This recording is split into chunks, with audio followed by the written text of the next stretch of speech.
Guardian, who has been immobilized, tells Sarah to run away.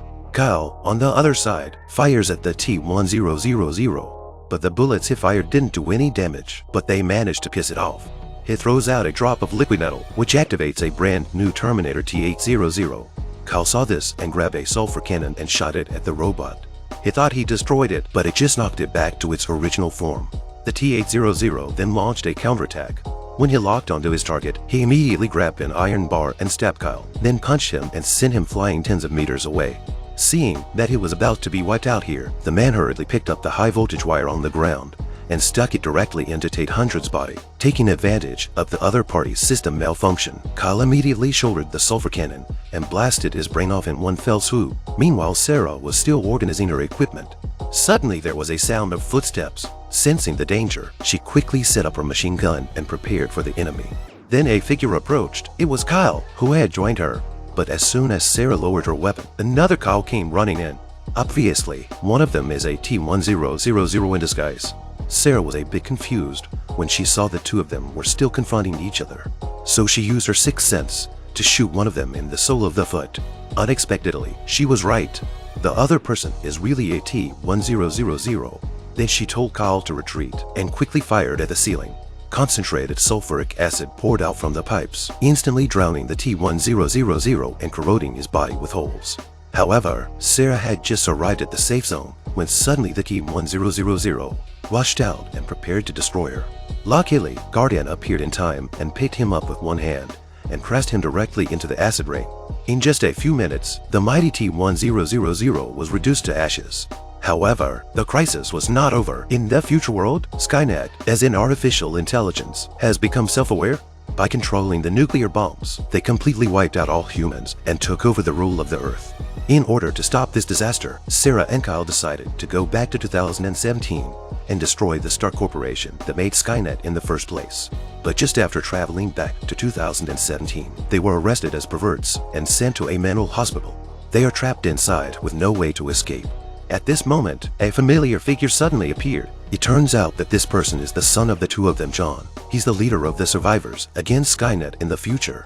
He came here to stop the birth of Skynet. He then electrocuted the guards and rescued Kyle and Sarah. But when they arrived at the car park, Guardian suddenly appeared and shot John out of the car with a gun.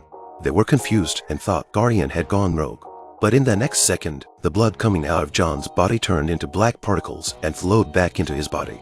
It turned out that he had already been controlled by Skynet and had been completely transformed into the latest T-3000 Nano Terminator.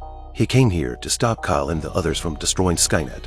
Because the difference in level between the two is too great, as a basic model T-800, Guardian is no match for John. He can only use brute force to temporarily restrict his opponent's movement.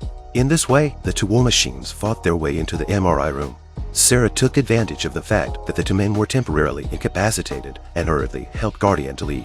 Then Kyle quickly flicked the switch and attached John to the instrument, thus temporarily escaping from his pursuit. Seeing that Skynet is about to go online, they immediately went to the powder magazine to prepare the bomb. Unexpectedly, John found his way here. In order to get rid of him, Sarah had no choice but to blow up the entire gunpowder magazine and then rush to evacuate with her equipment. But the fire around the man did not do any harm to him. He made it out in one piece. It wasn't long before he caught up with the fleeing man on his motorbike. Then he ducked under the car, grabbed Guardian's legs, and threw him out of the car, crashing him straight into the glass. John, who was still hiding under the bus, removed the bus brakes. Sarah had no way to brake the bus and could only keep dodging on the fast-moving bridge, and John under the bus broke the transmission shaft. Then the whole bus braked, and under the force of inertia, it ejected and took off. The whole bus was crashed out, hanging on the edge of the bridge. John was already inside the bus. At this critical moment, Kyle brought a strong magnetic spanner and punched John out. Guardian arrives in time to save the day, grabbing both men and rescuing them as the bus falls. It was now less than 12 hours before Skynet was officially launched. So that night, they flew a plane to Stark, ready to blow up Skynet in one fell swoop. But John came after them again in the same helicopter. So Kyle maneuvered the plane under the bridge. While the other side is chasing them, Sarah sees the opportunity and fires a shot directly at him.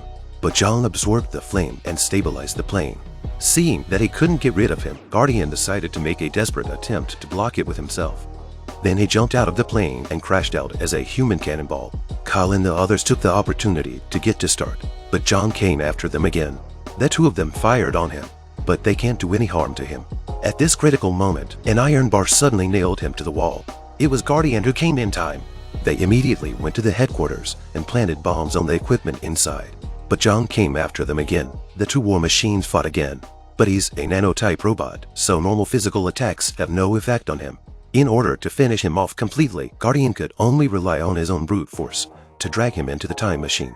As the machine started up, the huge electromagnetic energy instantly shattered the metal bodies of the two men. Luckily, half of Guardian's body flew up under the effect of inertia and fell directly into the liquid metal. Accompanied by a violent explosion, the entire Stark Corporation instantly collapsed, and Skynet, which had yet to be launched, was destroyed. Kyle successfully completed his mission and prevented a catastrophe.